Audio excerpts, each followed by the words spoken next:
তাদের উত্তাপ পাপড়ির কোমলতায় ঢেকো না আর। নারী হতে কোমলতা লাগে না। তারা চোখ তুলুক কাজলের গণ্ডির বাইরের পরিচয়। দেবীদের মহত্ব থাক না পুরাণের পাতাতে। নারী হতে দেবীত্ব লাগে না।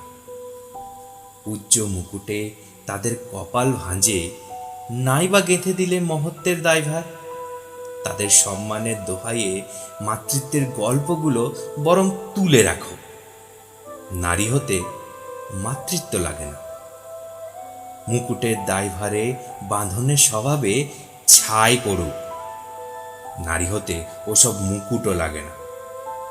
তোমাদের সমাজে এত মুকুট, যা দিয়ে তোমরা কত শত নারী পুরুষের দেওয়াল তোলো, অথচ মনুষ্যত্বেরা চাপা পড়ে রোজ। তোমরা নারীদের এত মুকুটে ভূষিত করো, মানুষের মুকুট দাও না কেন? নারী হতে কেবল মনুষ্যত্বই লাগে। নারীদের কেবল মানুষের পরিচয়ই যথেষ্ট।